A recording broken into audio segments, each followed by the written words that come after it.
Wiggle, wiggle. Like.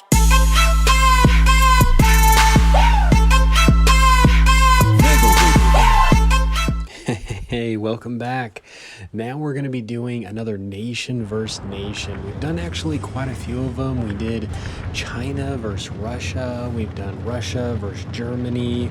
I think some others, but where we last left off with Germany was against Russia. And in that showdown between those two nations, Germany actually took the cake. And I could almost see why. There are some great aspects about things with Russian tanks, but German tanks typically highlight really well around accuracy, and they also have pretty good armor. And with them going against Russia, Russia's typically known more for their derpy cannons, but not very well for that accuracy. And to really be able to aim in on those weaker areas, you do need more of that accuracy, which Germany had on its side. Now, you obviously, the game is really in terms of skill in the player base. We've got a lot of people in the training rooms. We try to switch players around, give enough people a chance to play by also giving enough flavor to the games as well, and not just having the same set of players play each game. So at the beginning, the AMX, or known as the Duck, was probably just, I was a tier 4 myself. As a matter of fact, I decided to use other subscriber replays just to kind of mix it up. I mean, you guys as the subscribers really make the channel, doing these historical recreations, crazy challenges, glitches, just whatever they are. You guys make the channel, and you guys are what makes it awesome. So this poor Duck just gets wasted by the C-100. So in these nation v nation fights that I typically do, each side can choose basically anything they want. I don't put parameters or limitations on what people can pick. Anything from tiers 4 through 10, and people can pick what they want and what they think would be the best fit for that tier. Now, I also will be coming out with membership soon. If you want to become a member, you'll be able to see that link real soon. Become a member. You get the sticker, badges. There'll be also platooning priority. I get a lot of platoon requests, and I love it. I love trying to platoon with all my subs. If you want to help out with these vids, join my Discord. I am in the process of establishing another Discord for 13 and under. My current one had found out that Discord frowns upon if there's too many 13 or under on my Discord. So I'm going to try doing something there so that you guys can all get notified when I'm doing the rooms. Now, in this one, the German things are not looking too well for the German tanks, and the French tanks really do have some good tanks on their side. As a matter of fact, the tier 9 AMX prototype is one of my favorite tier 9 tanks. Excellent turret, great gun depression, great maneuverability. It has a lot going for it. And in this area, the E100 and the E75 are in quite a pinch here in the ditch, even though it's funny, they have just an ARL, one hit behind them, but you can see he is just draining their hit points, distracting him. He's doing a great job in that position. His BDR is feeling pretty brave coming down and through this tunnel, getting real close to that E75, but that E75 knows he's got to be careful because that ARL pops around the corner. He can't pin the side of his turret, being a bit weak.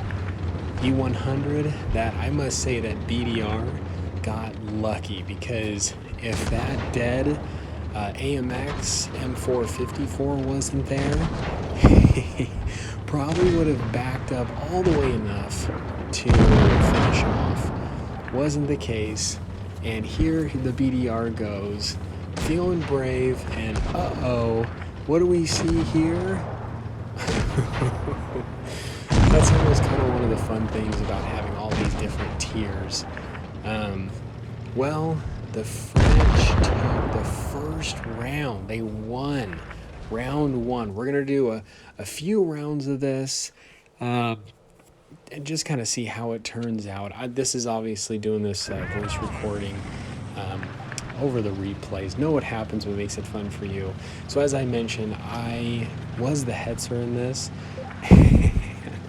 Being the tier 4 is extremely difficult, as you were able to see a little bit of that evidence from the duck. So going up through here, so E50M, we've got a mix of different tier 10s, once again different players. Some flanking, some pushing bridge. Getting some pretty good shots off. Now, the thing about the differences between the German and the French tanks is quite interesting, because French tanks typically are not very well known for their armor. However, they do have some tanks that are fairly well armored. The Duck AMX, for its tier, a tier 4, it is a very well armored tank. However, when you're coming across much higher tanks, higher tier tanks, yeah, that armor is not going to work very well for you. The Foch, the tier 10 Foch, the front of that tank actually does have some fairly good armor. Like I said, the AMX tier 9 prototype has great frontal armor on its turret. And the new AMX M454 is a very well armored vehicle. But when you're looking at the tech tree line, a lot of them, even like the heavy tanks specifically, the AMX 50, 100, etc., they don't really have any armor whatsoever. And French tanks are typically known for their auto-loading mechanisms. A lot of their tanks have that. So it's a matter of being able to use that auto-loader in a way, in a strategic way, by coming up along the flank or the sides, and clipping out the enemy, and then rolling back into an area of safety and cover. This AMX is in a bad position against this E50M. This ARL's going in, getting some shots on the low.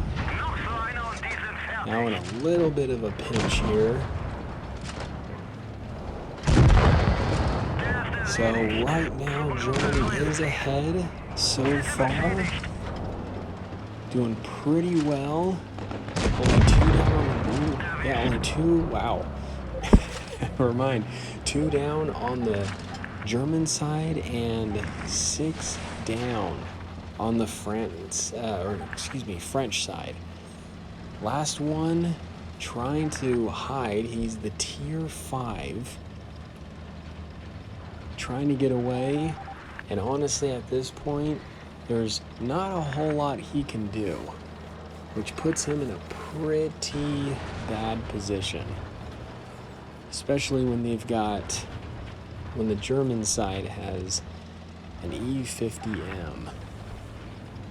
They're on the lookout, trying to find him, still running for his life. This is when you're just thinking, the adrenaline's kind of going, you know there's a bunch of people. It almost kind of turns into a game of hide and seek. Really just trying to use his maneuverability. Now, the thing that's interesting about this AMX ELC BIS is it doesn't have a fully rotating turret. And Germany takes the second round. So not a total annihilation. So France has won and Germany has won. We're going to go into the last round to see which one of these nations' tanks are going to take home the winning cup. So here you actually get to see one of my replays, the hetzer side, and honestly trying to be a little bit more cautious, getting behind this bush, seeing what we can do, starting to detect and spot some enemies. I'm kind of looking around to see what is going on. and see that they're all over kind of here on this bridge. Gonna try to get myself in a position I can take maybe some crossfire, just some cross shots, I should say. Just lost our German Bulldog, which is not good. Of course, the French tanks are aggressively charging and taking what they can of the bridge, which does not put Germany in a good position. They are now pushing the side where all of our lower tier tanks are. I'm trying to rush over as fast as I can to help support them. This Krupp is not in a good position. Got the bat chat, taking hits. He's focused on me. I get wasted, and Germany is down 5 tanks. France has only lost 1, and things are not looking too good. There's still the E-100. Is he going to be able to get a shot off? Looks like he takes his sights off the bat chat. Things are not looking too good for Germany. Down to the last tank. E-100 is all they have. Ooh. Good HE shot right in that CDC. Another French tank that does not really have any armor. And that is it. So who knows, maybe we'll do some fights again, kind of rematches against these nations and just really see. And I hope you guys enjoyed the vid. This is the Muffin here. You guys stay cool and keep tanking.